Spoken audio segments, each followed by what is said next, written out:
Hello and welcome back to part 2 of Alexis Arguello versus Jim Watt. This is the start of round 7. Touched on a few things so far. Arguello using that right hand a lot more against the southpaw. This is Arguello versus the southpaw film study. So Arguello moving his head before the punches come at him. Forcing the hand with air quotations, I'm saying that. Throwing the left uppercut, then coming back with the right hand, like as we saw right there, and being the aggressor in this fight, moving forward the whole time, jabbing at the jab of Mr. Watt, not always jabbing at his head. Now, like I said, Arguello could play the job of a counterpuncher or the job of a pressure fighter. Here he is playing the job of a pressure fighter. That's a little lean slip he does to the left. He does he did a lot of things off of that move in this fight. He made Jim Watt jab. He would throw the left uppercut. He would slip left, and he would throw the right hand. Some things of just recapping from the first part of this film study, part 1, and we'll see what happens next.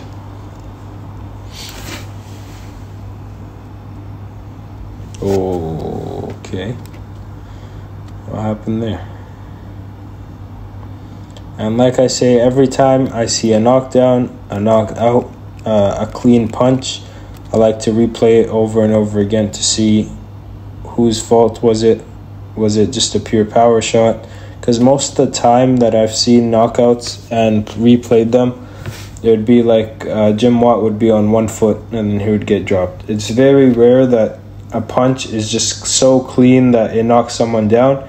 Usually the person that falls is somehow off balance or not ready to take a punch, which doesn't take anything away from the knockdown or the knockout. But it's good to study because then you could kind of time people when they make mistakes, and when you hit them, there's a bigger chance they get knocked down.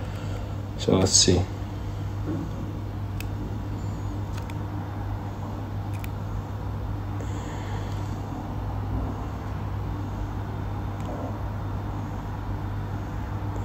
And what do you know? Look at the left.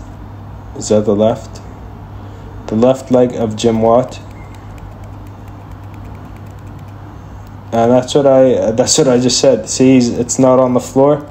Here it's on the floor. We're watching the back leg of Jim Watt. I'm not gonna move my mouse just so that. Okay, I'll show.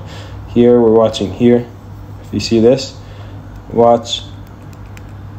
His foot is off. This is not on the ground,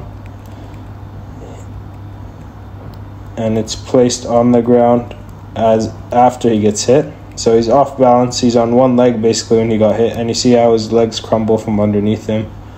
This happened when Hearns fought what's his name? Benitez. He was off balance, and you see. So most of the time you see a knockdown, it's someone's foot is off the ground. He's off balance. He's not ready to take a punch. It's very rare when. Unless it's a clean, cold knockout, when someone is ready to take a punch, they get hit and they get knocked down or knocked out. Usually there's something else that has to do with it. So you can time these things to have a better chance of scoring a knockdown against fighters, is which if someone moves and they're usually off balance, you find when they are off balance, you time them with a punch. As you saw in Hearns versus Benitez, Hearns dropped Benitez with a jab. Was it Hearns or was it Leonard? I think it was Hearns. Or was it Leonard? Maybe Leonard was the one that dropped him with the jab. But taking a jab when you're not on balance can drop you. And when you are on balance, you could take a right hand to the face and not be shook at all. So a lot of the times, your balance has to do a lot with how you can take a punch. If this is making sense or I'm just talking my head off.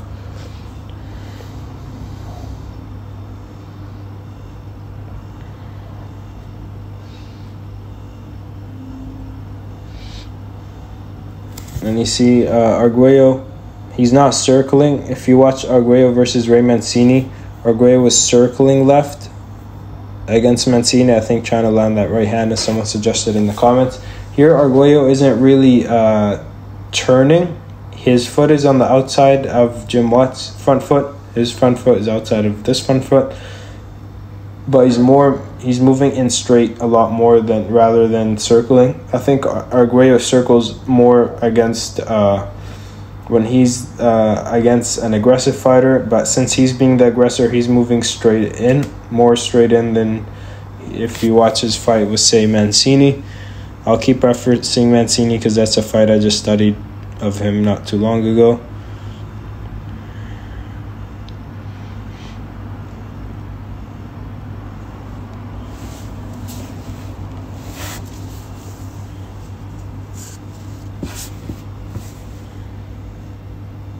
That's it for round 7.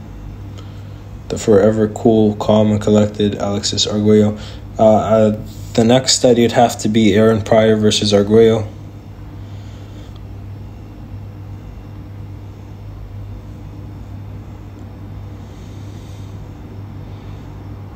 You see how his left foot just like crumbled from underneath him. Jim Watt's left foot.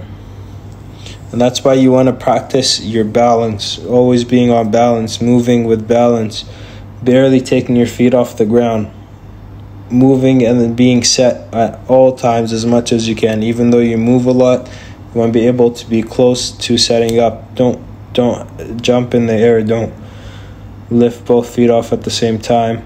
Try to take small steps, bending your legs, keeping a wider stance. All things to work on your balance you should add to or practice so you could take down or bring down the amount of times that you can be caught in a bad position. Floyd Mayweather is the king of that. He is the king of always being in good position to receive a punch. He knows when to move, when to do what, so he could bring down the opportunities of his opponent to catch him. And this is the left uppercut that we talked about in versus Ray Mancini and versus Jim Watt in the first part. Now let's see who, in the first part I said, or I'll say we said, Arguello moved his head first, and then Jim Watt would jab to counteract or prevent, to annoy Arguello. But Arguello would, by moving his head, he knew that he would bring out the jab. Now let's see who's jabbing, who's moving first. About the same time, I'm guessing Arguello.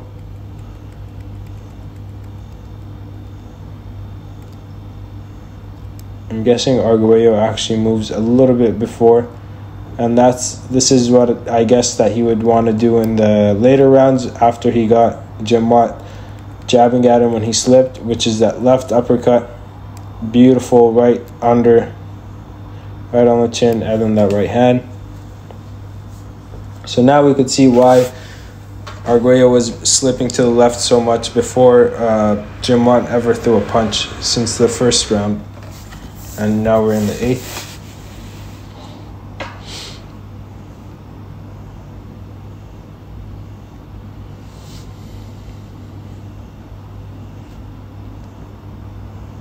So he's keeping the lead hand of Jim Watt busy, just keeping his jab on it.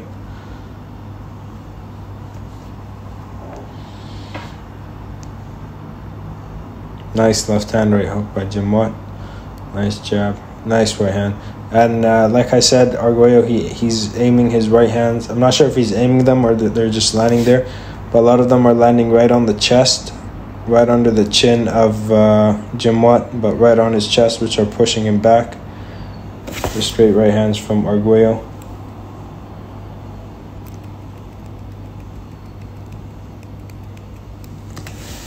I'm not sure where that one landed.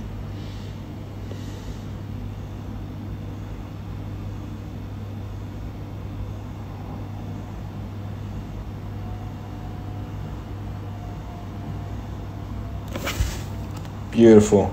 Let's watch this again. Was that a left hook?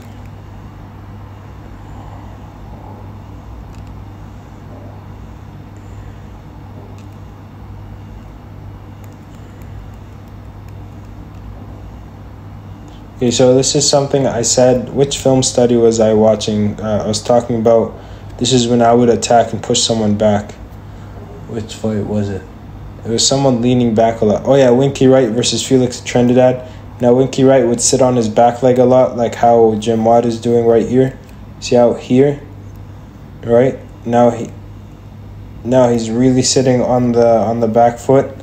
Now there's not much that he can move. He has to move his feet or move his head down to get away from a punch, but he's leaning.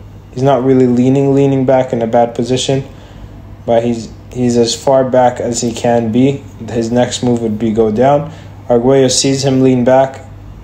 He doesn't let off like Felix Trinidad did Winky Wright. Comes in with that straight. And you see how Jim Watt, no, he's really sitting on the back of the leg after he got hit. And then Arguello times him with another beautiful left onto the neck area. But when someone leans back, hit him with a straight shot, even though if it's not powerful, get him with that straight shot. They can't do anything to get out the way of it. It's really hard if they can get out the way. They usually have to move their head in a very big way or move their feet quick. But yes, people that lean back, I like throwing them straight punches at them, try to tip them over backwards if that makes sense. Don't let someone lean away from you and you not do anything. It could happen a few times, but you should start getting used to what they're doing and timing them with straight punches. That's another way you could score a knockdown. Like I said, you want to look for your opponent when there's weakness in their balance, and leaning back is the biggest weakness because you're off balance. Other than having a foot in the air or 2 feet in the air when you get punched.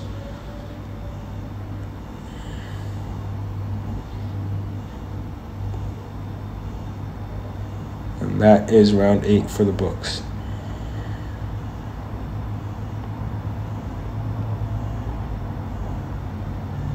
Round 9. I think it's a 15-rounder. Let's see. Yeah, it's a 15-rounder. Jab the body. There goes that slip before a punch even comes at him.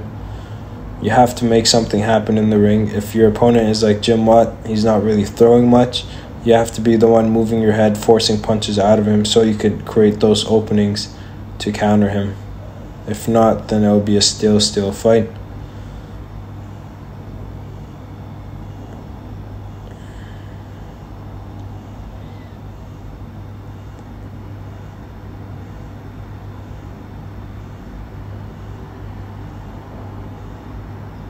There goes that left uppercut right hand we talked about in the first round or in the first part of this fight.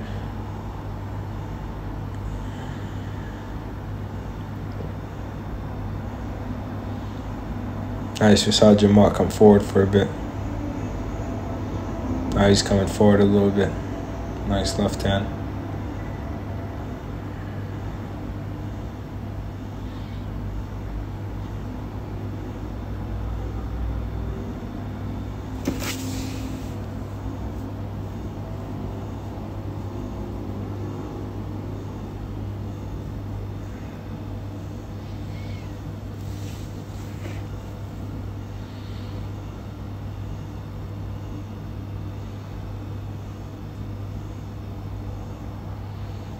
You can see Arguello keeping his lead foot on the outside, and like I said, he's not really circling as much. He is circling sometimes, but he's coming in straight a lot, using that straight right, but he's keeping that left foot on the outside of Jim Watt's front foot.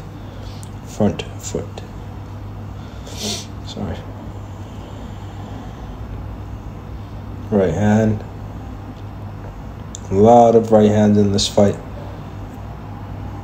Like I said, this is how you know that he's a specialist, is that he knows which tools to bring to the fight. Against Ray Mancini, it was majority left hands, uppercuts, hooks, jabs.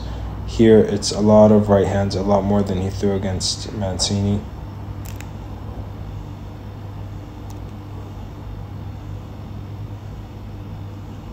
Now, also, I mentioned Arguello knows when to touch with the jab and when to really sting it. See, sometimes he's really pushing it in, snapping it right there. Sometimes he's just touching the lead glove. And there he goes, another hard jab, stinging, pushing the head back. of Jim Watt. Again, look at that power jab. It's not very powerful, but it does have a lot more sting than what Arguello was talking about before.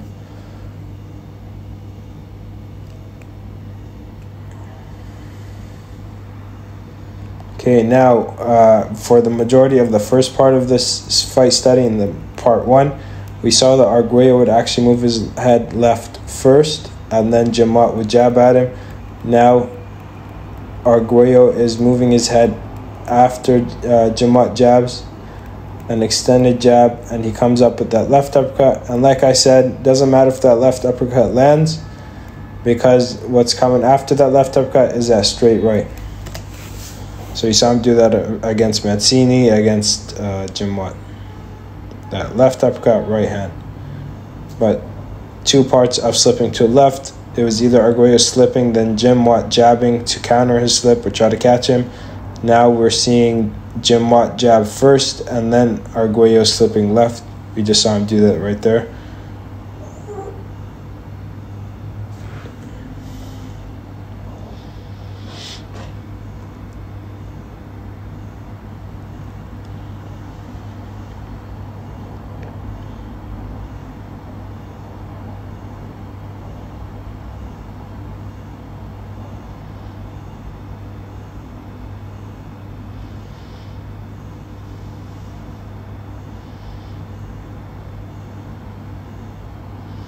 Round number 10. I'm not sure what that edit. It's like, it looks like a cylinder, round 10 cylinder. I guess that's the weight. I don't know.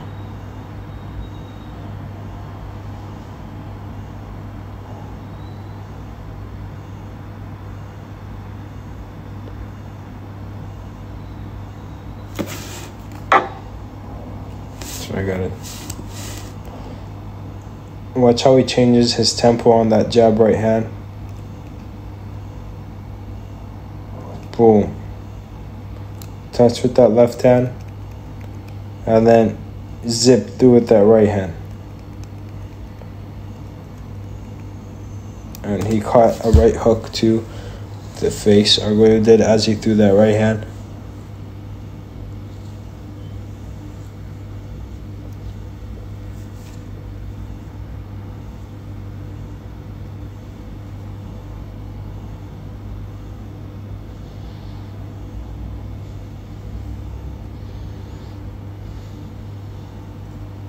There goes that left uppercut again.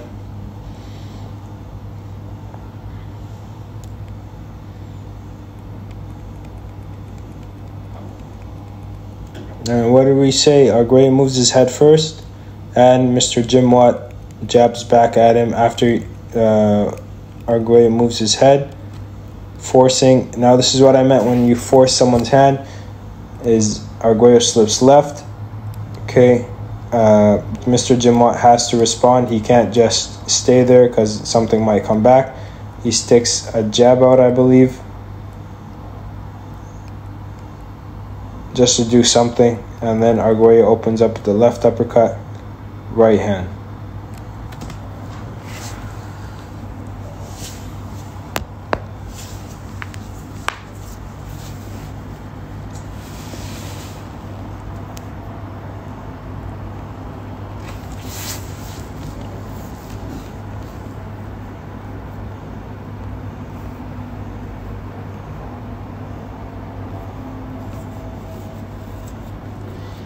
Another way you could think of forcing someone's hand is, for example, if someone has a basketball in basketball, if they're good with one hand, so say if they're right-handed, what a lot of coaches or players are used to is, okay, if this guy's good with his right hand, I'm going to force him to go left and force him to use his left hand.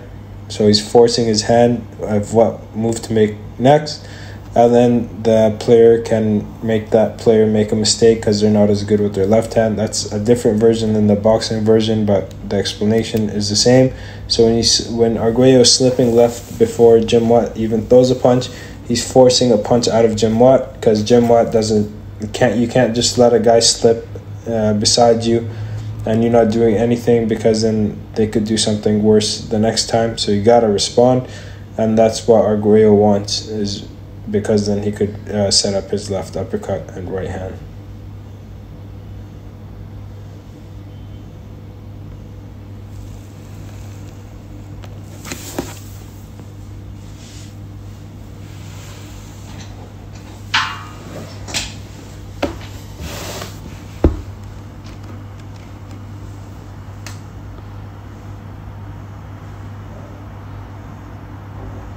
Now Arguello's getting a little more antsy. He's moving his hands around. Circular motion. There's that right hand. So I guess Arguello's a firm believer in right hand versus the southpaw. But like I said when I was talking about this yesterday on Instagram, when De La Hoya fought Pernell Whitaker, De La Hoya was too focused on the right hand and not really the jab. He didn't really jab or set up his jabs before he would throw the right hand, and therefore Pernell Whitaker started to see the right hands a little bit better, although some of them landed. Now Arguello here is doing the opposite. He used the left hand a lot, as well as using the right hand a lot, but he's not just using the right hand. We've talked about it and the things he's done with the left hand, but he's also using the right hand, but also using the left hand. When De La Hoya was fighting Pernell Whitaker, he used the right hand, but he didn't really use the left hand. Okay, so the right hand is a great weapon against a southpaw, but you also still want to use your lead hand to annoy them, to jab at their jab, to land some jabs, to get your distance, to push the fight, and then you can start landing the right hands. If you just try to throw right hands on their own, some of them might land, but you won't really win a fight off of that. You got to use that jab too. That was round 9 or 10, I believe. Jim Watt, Scotland. Scottish. Oh, Jim Watt was a champion in this fight.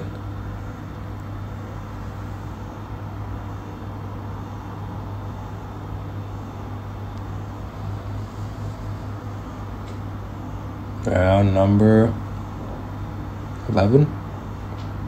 Yep. And this fight has to be there's too much time for it to be a 12-round fight. 15-round for sure.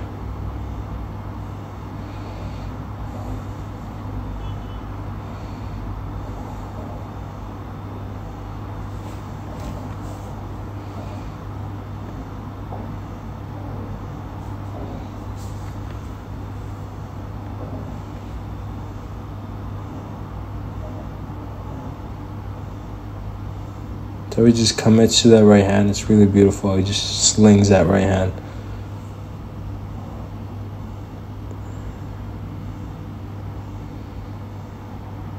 He slings that right hand in there.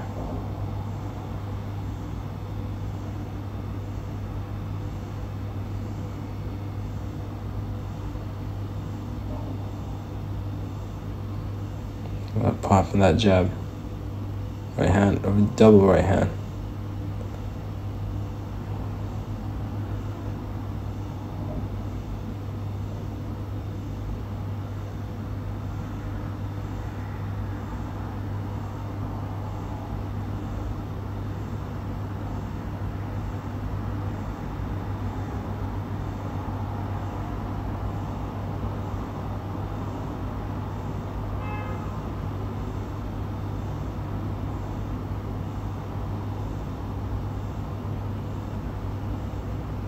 We're seeing a little bit more activity from both.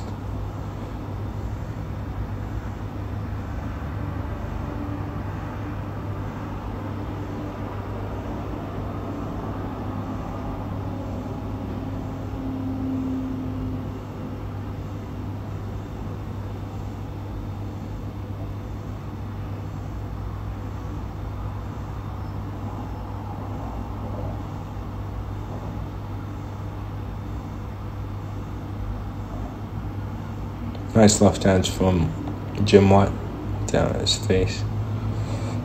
Bloodied up. Nice jab from Alexis Arguello. Nice right hand. Let's see where that right hand lands. If it was against the chin or the chest.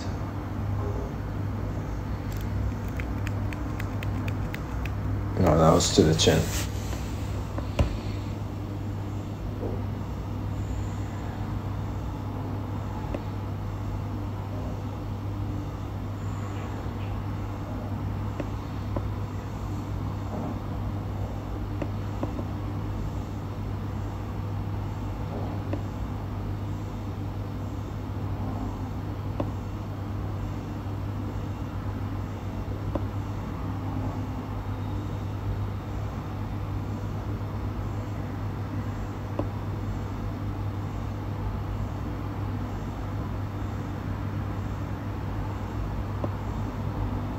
And that is it for round number 11. I'm going to take a little break here. I'll be back with round 12 to 15.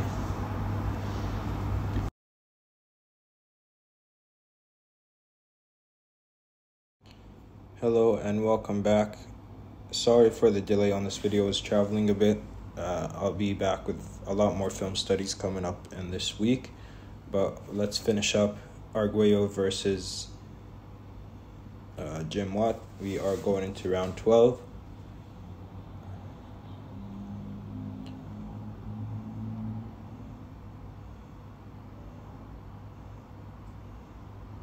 Jim Watt comes forward. And like I mentioned before, Arguello isn't doing too many angles. He's coming in more straight in. I'm guessing that's for the right hand.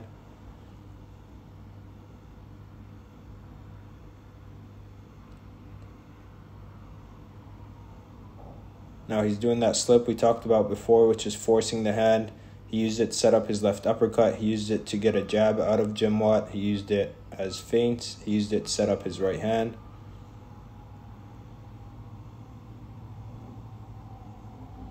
There goes that right hand again. So coaches tell you don't always move in a straight line. Don't always do this and that. There's a time for everything in a fight. And the time for this fight is to move straight in. Because Arguello sees that the right hand is working. He's almost taken away the jab of Jim Watt by pawing at it, punching at it, pulling it down. See how he just does it right there? Trying to take away that jab. So in this fight, he can afford to move in a straight line because, of course, he's trying to land that straight right. He's keeping that foot on the outside, and Jim Watt isn't giving him much of an angle for Arguello to change. He steps off like that sometimes, but usually he goes back in a straight line also. So there's a time for everything, and that's what experience is. When you have a beginner, you have to guide them what not to do because they might get themselves hurt. But as a person gets more experience, they know what's good for them. Especially a guy like Arguello, he knows what's good and bad for him, and he can afford to make the mistake and take a chance. I like that. Let's rewatch this by Jim Watt.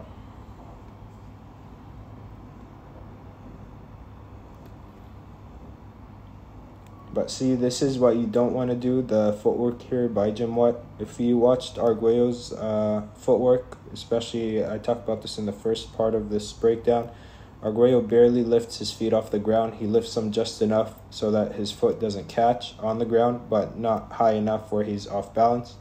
When Jim Watt comes in here, he's off both feet at the same time. And if Arguello caught him with the right hand, like he did when he knocked him down, he's in a very bad position here. So that right foot, you want to barely lift it off the ground, but this is way too high.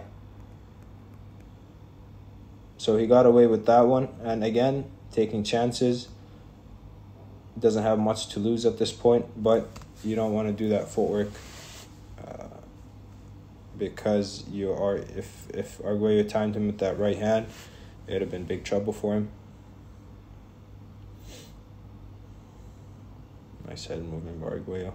For a tall guy, Arguello always had great head movement, meaning like he would go under punches a lot, and that's due to his balance, his footwork, how far he puts his legs. Even though he's taller, he can still get under punches. He even went under punches from Ray Mancini and other short fighters like, who's the other guy I was talking about? The Mexican fighter, I forgot his name. Ruben Olivares. So Arguello, because of his footwork, because of his stance, he can go under punches of shorter fighters. So going under a punch of Jim Watt, who's almost the same height, if not the same height, isn't much to his concern. And we go into round 13. Now, like I mentioned a million times before, Arguello has about 4 to 5. I forget. I counted. He has 4, 5, maybe 6 knockouts and stoppages after round 13, which is very impressive. Usually that's when the fighter gets tired and dwindles down, but Arguello seems to always have that extra push in him that allowed him to get these things done. He stopped Escalera twice in the 13th round. He stopped Mancini in the 15th or 14th round, and he has a couple other fights later on in the later rounds.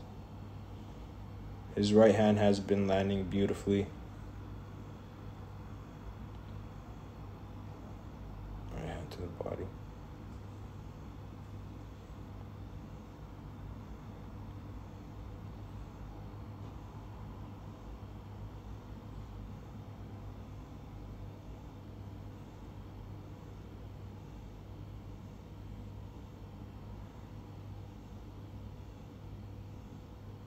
Look at that head movement.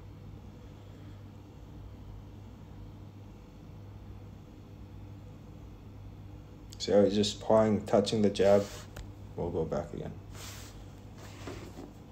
This is why I always say the lead hand is not a punch, it's a Swiss Army knife. It can become any punch. It can do anything that any other punch can do, except the right hand, the left hand can't do. So, see how he's just touching the glove here? So there's no threat from his left hand here. Just touch, touch. He gets in a touching game with his opponent. He lets them feel safe. So here Jim Watt's touching back. And then he pops him with a real stiff jab. Sharp, stiff jab. So you can switch it up between touching with the left hand and stiffening it up. And that's something that if you have a hard time landing your jab is something you want to learn, is not always throw it fast and hard, because it does scare away your opponent, or it does make them more defensively responsible. You kind of want to nullify them a little bit or lullaby them by touching sometimes, making it seem like the left hand isn't threatening, and then really sticking it when they least are aware of it, or when their guard is down. Jim Watt just landed a nice left hand. Let's watch how he landed it, his footwork. See, when I stopped a couple minutes ago, I think in the previous round, how Jim Watt was off both feet when he stepped in. This one's a little bit better. So he stepped in, he puts his right foot down, and then he steps in with his left foot. So that's a lot better. At least he has one foot on the ground. And this is something that, this is what I was talking about, the uppercut that Arguello threw. It made Jim Watt lean back and Ray Mancini lean back, and then he threw the straight right. So here, what Arguello is doing wrong also is he's leaning away from the jab. And when you're in this position, no matter how good you are as a fighter, in this position when you're leaning on the back foot, you don't have much space or anything to do. You're kind of leaning back on a balcony, kind of. You can't really get off. You can't really move out the way, and that's why the left hand lands so nice. You see that? Arguello is completely on his back foot. I mean here, like right there. This is something you don't want to get caught with if someone throws a lot of straight punches, because you are stuck for that moment of time. And that's what I said that Arguello did with his lead uppercut, was make guys lean back, and when they lean back, he would fire that straight right, because like I said, you can't get away from that right hand once you're leaned back. If you lean back, you got to really make sure you're out of the way.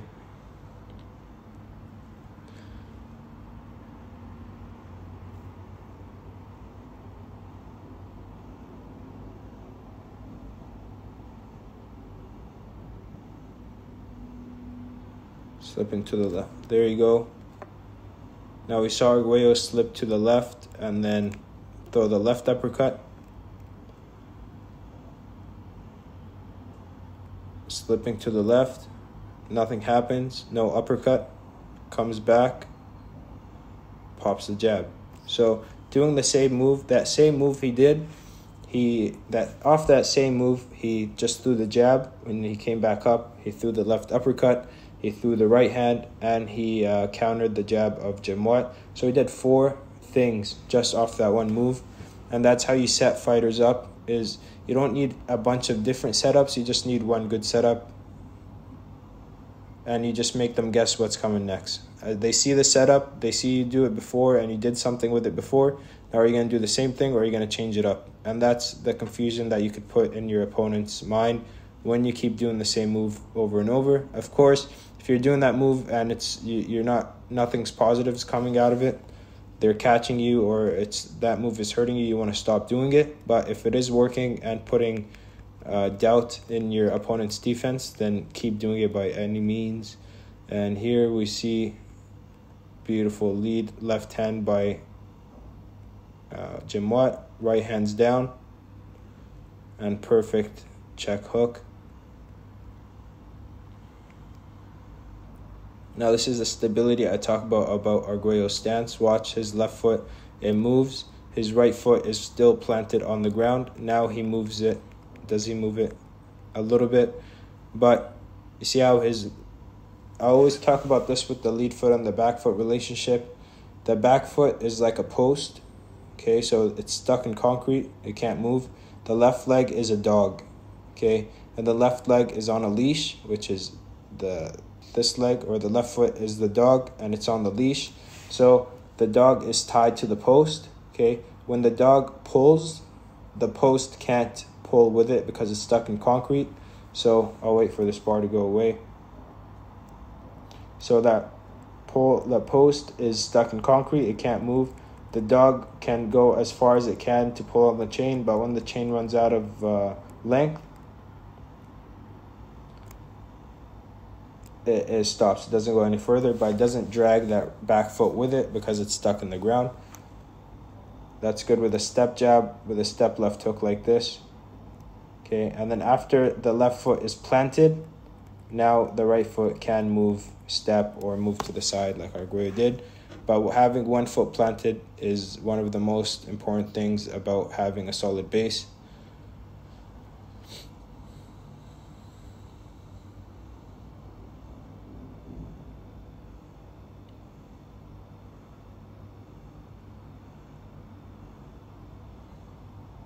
Like I mentioned before, at this point of the fight, there's no reason to keep the fight going, just stop it. But old school, your dignity as a fighter, you don't want the fight stopped. You rather finish the fight, but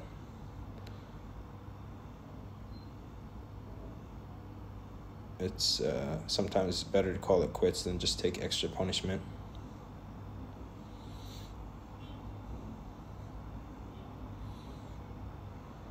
And like we saw in the Ray Mancini fight, Arguello gets he mixes up his punches a lot towards the end of the fight. I think that's why he gets had a lot of late fight stoppages or knockouts.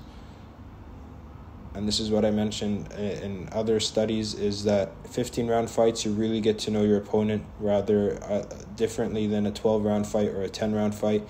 You spend so much time, so many rounds in that one fight. By the end of it, it's like a long sparring session.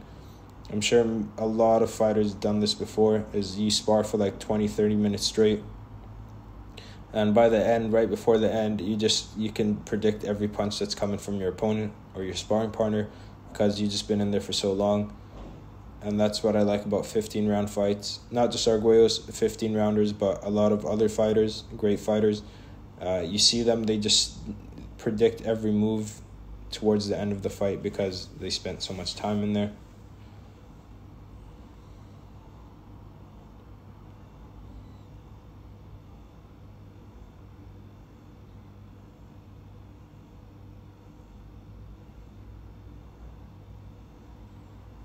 Modern fights, I'm not saying this for all fighters, but most fighters, they're just in there to not really get to know their opponent. They might get to know them a little bit, but it's more of I want to hurt you, I want to knock you out. It's not much getting to know your opponent.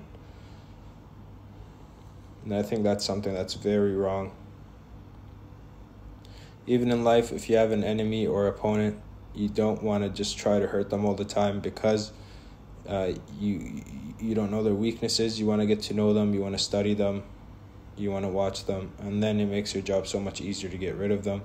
But if you always have that aggressiveness in your head that you want to hurt someone without really taking their punches and learning them, then it kind of hurts you. It hurts your game plan and how to adapt your game plan.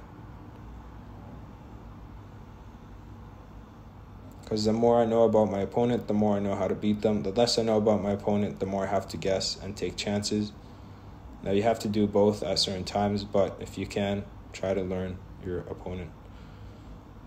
And that's why I think 15-round fights were needed back then, because there wasn't much tape on the fighter. You might just see how they fight for the first time when you step in the ring with them. So you need those 3, 4, 5 rounds to study them and get to know them before you could actually start fighting. Jim Watt leaping in. Bad punch choice. Terrible punch choice. Way too open from back here. Nice. Modern times, there's film studies. Everybody knows how each person fights, so you don't need that many rounds to really get to know them in the fight. But back then, I believe they needed these rounds. Nice left hook.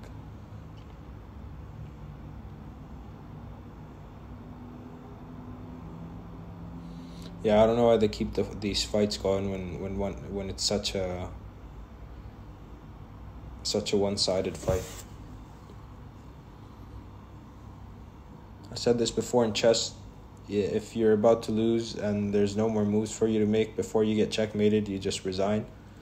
And that's actually people actually appreciate that, because you're just not wasting time. In boxing, I think that should be done too, because it's not just time you're wasting, but it's health. But again, it's a fan sport, so people want to get their money's worth. They want to see the kill every time. But it's just unnecessary damage.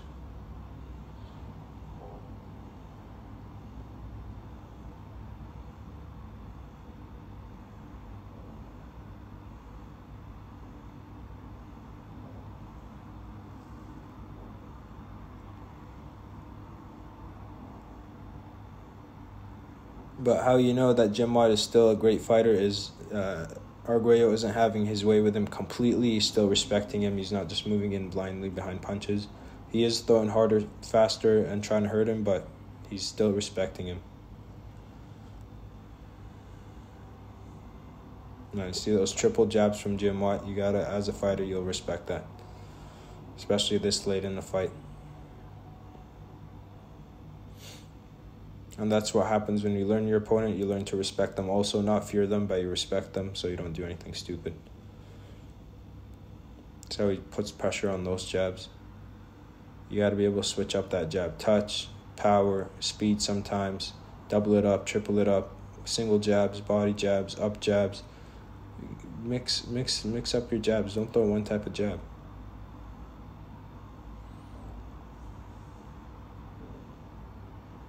I talk about that a lot in the Larry Holmes versus Tim Witherspoon fight. Larry Holmes kept throwing that fast, snappy jab, but Tim Witherspoon had a stance and a style that he could slip those jabs. So instead of throwing that single jab, Larry Holmes should have touched, double jab touch, and then stung the last jab. But he kept trying to land that, boom, his signature jab, and just didn't work as effective. It worked, but not as effective as if he doubled up his jab and then threw the last one, the third one, hard and fast, snappy.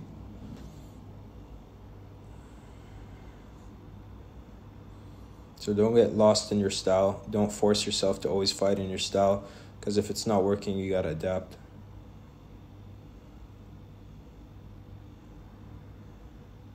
I think we saw 95 to 98% of Arguello moving forward in this fight. You can count on your fingers the amount of times that Jim Watt moved forward.